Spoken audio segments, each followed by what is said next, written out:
Hi friends, welcome to Talent Beginners YouTube channel. Everyone have talent. Today I will explain 8.4 exercise first sum. So please subscribe and support me. ఇచ్చిన question ఏంటండి, prove that the sum of the squares of the sides of a rhombus is equal to the sum of the squares of its diagonals. ఈ యొక్క sides ఉన్నాయి చూసారండి, AB, BC, CD, AD. ఈ sides యొక్క square చేసిన addition ఏదైతే ఉందో చూడండి, AB square plus BC square plus CD square plus DA square యొక్క సమ్ము, ఈ స్క్వేర్స్ యొక్క సమ్ము దేనికి ఈక్వల్ అండి? ఈ యొక్క డయాగ్నల్స్ యొక్క స్క్వేర్ చేసిన సమ్కి ఈక్వల్ అంట.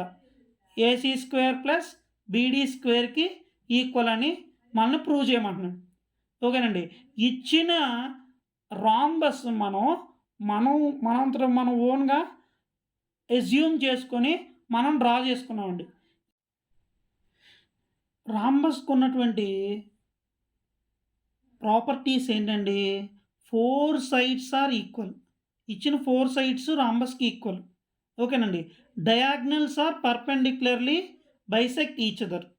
So ABCD, AB is equal to BC is equal to CD is equal to DA అనేది 4 సైడ్స్ ఈక్వల్గా ఉంది రాంబస్కి. అదే కదండి గివెన్ దట్లో రాసుకున్నాం. And AC perpendicular to BD, AC diagonal BD diagonal perpendicular each other. ఇప్పుడైతే పర్పెండిక్యులర్ అంటే ఏంటండి, ఈ రెండు డయాగ్నల్స్ 90 డిగ్రీస్ యాంగిల్ దగ్గర మీట్ అవ్వడం. 90 డిగ్రీస్ యాంగిల్ దగ్గర 90 డిగ్రీస్ యాంగిల్ ఉంటుందండి, ఈ రెండు బైసెక్ట్ చేసి.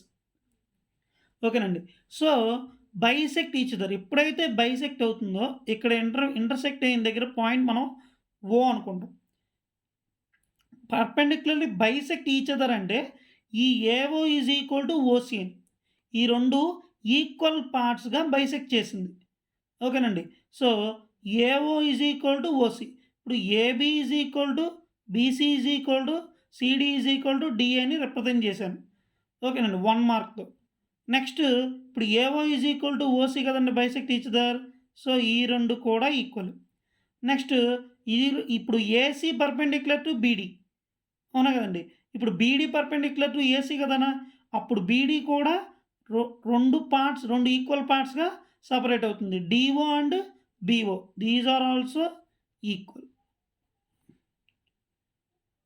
సో మనల్ని ప్రూవ్ చేయమంటుంది ఏంటండి, ఈ యొక్క సైడ్స్ అన్నిటినీ స్క్వేర్ చేసిన యొక్క సమ్ము ఈ డయాగ్నల్స్ స్క్వేర్ చేసిన సమ్ముతో ఈక్వల్ అని ప్రూవ్ చేయాలి. ఓకేనండి, so let us do the proof. In triangle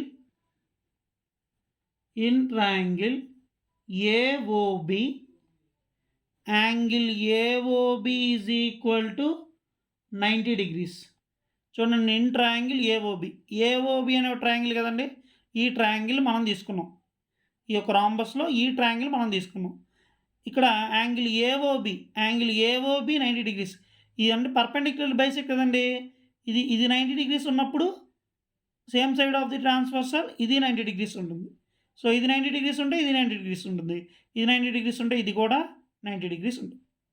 so total angle 360 కాబట్టి 90 plus 90 180, 180 plus 90 270, 270 plus 90 360. Total angle is 360 degrees. So angle AOB ఎంత అండి, 90 డిగ్రీస్. ఇప్పుడు ఈ ట్రయాంగిల్ మనం తీసుకున్నాం కదండి, చూడండి. సో బై పైథాగరస్ థియరం ఏం చేస్తాం, ఎప్పుడైతే 90 డిగ్రీస్ యాంగిల్ మనకు వచ్చేసిందో, okay, one of the angle is 90 degrees, the opposite side ఏమవుతుందండి, హైపోటనస్ అవుతుంది. ఇప్పుడు ఏబి ఏమవుతుందండి, హైపోటనస్ అవుతుంది. సో బై పైథాగరస్ థియరం మనం ఏం చెప్పగలం, hypotenuse square is equal to sum of the squares of other two sides అంటే side square plus side square అండి. ఇంకా సైడ్స్ ఏమున్నాయండి, AO and BO. So AB hypotenuse square is equal to sum of the squares of two sides ఏంటండి, AO and BO, AO square plus BO square. ఓకేనండి, ఇదండి. ఇప్పుడు AO square plus BO స్క్వేర్గా by Pythagoras థియరంలో మనం prove చేసాం. By Pythagoras theorem. So ఏఓని ఇప్పుడు ఏసీని AO bisect చేసింది కదండి. ఓ అనే ఈ బీడీ బైసెక్ట్ చేయడం వల్ల AO is equal to OC. So ఇదంతా ఈ ఏసీనే కదండి 2 ఈక్వల్ పార్ట్స్గా డివైడ్ చేసింది. సో ఏఓని మనం ఎలా రాసుకోవచ్చు? ఏఓ ప్లస్ ఓసీయే కదండి ఏసీ. ఓకేనండి. ఈ 2 ఈక్వల్. ఈ 2 ఈక్వల్ అయితే ఓసీ ప్లేస్లో మళ్ళీ AO is equal to OC కాబట్టి ఈ ఓసీ ప్లేస్లో మళ్ళీ ఏఓ రాసుకుంటున్నాను నేను. AO plus AO is equal to AC. AO plus AO అంటే ఏంటండి two AO is equal to AC. Into 2 అటు వెళ్తే ఏమైందండి divided by 2. So AC by 2. So AO is equal to ఏమని రాసుకోవచ్చండి AC by 2. Next BO is equal to కూడా ఏం పెట్టుకుంటామండి బీఓ. ఈ బీఓ ఉంది కదండి. ఈ బీఓ కూడా దేనిలో పార్ట్? బీడీలో పార్ట్. సో సిమిలర్లీ మనం ఏం రాసుకోవచ్చు? BO is equal to total length ఉన్నటువంటి డయాగ్నల్ బీడీ బై 2గా రాసుకోవచ్చు. ఈ డయాగ్నల్ హోల్ లెంత్లో ఈ పార్ట్ హాఫ్ పార్ట్ కాబట్టి దీనికి ఇది బీడీ బై 2ని హాఫ్ పార్ట్ని బీఓగా మనం రాసుకోవచ్చు. ఓకేనండి. సో ఏఓ ప్లేస్లోనేమో ఏసీ బై 2ని రీప్లేస్ చేస్తున్నాను. బీఓ ప్లేస్లో బీడీ బై 2ని రీప్లేస్ చేస్తున్నాను నేను.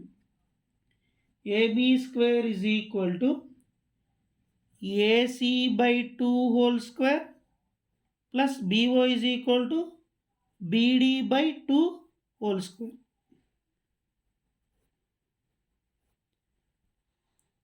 Next AB square is equal to AC by 2 square అంటే ఏసీ స్క్వేర్. ముందు న్యూమరేటర్ని స్క్వేర్ చేశానండి. తర్వాత డినామినేటర్ ఏముందండి 2 స్క్వేర్ మీన్స్ 2 × 2 4. నెక్స్ట్ మళ్ళీ న్యూమరేటర్ని స్క్వేర్ చేస్తే బీడీ స్క్వేర్ బై 2 స్క్వేర్ 2 × 2 4. ఓకేనండి. ఈ రెండిటికి డినామినేటర్ ఏముందండి 4 ఉంది. సో ఈ రెండు డినామినేటర్ మనం కామన్గా రాసుకుంటే AB square is equal to AC square plus BD square divided by 4. Divided by 4 right hand side నుంచి లెఫ్ట్ హ్యాండ్ సైడ్కి వస్తే ఏమవుతుందండి డివైడెడ్ బై వాల్యూ ఇంటూగా మారిపోతుంది. సో 4ఏబీ square is equal to AC square plus BD square. చూడండి 4ఏబీ square is equal to AC square plus BD square. Already రాంబస్లో 4 సైడ్స్ ఈక్వల్ అన్నాం. AB is equal to BC is equal to CD is equal to DA. 4 sides equal అని చెప్పాం. So ఇప్పుడు నేను AB ప్లేస్లో BC రాసుకోవచ్చు, సిడి రాసుకోవచ్చు, DA రాసుకోవచ్చు. ఇక్కడ చూడండి 4ఏబీ స్క్వేర్ అన్నాడు. అంటే దీన్ని మనం ఎలా స్ప్లిట్ చేసుకోవచ్చండి? AB square plus AB square plus AB square plus AB square is equal to AC square plus BD square. ఇలా స్ప్లిట్ చేసుకుంటున్నాను. సో ఇక్కడ ఏబీ ప్లేస్లో బీసీ సిడి డిఏ ఎలా పెట్టుకోవచ్చు? So AB square is equal to BC square is equal to CD square is equal to DA square.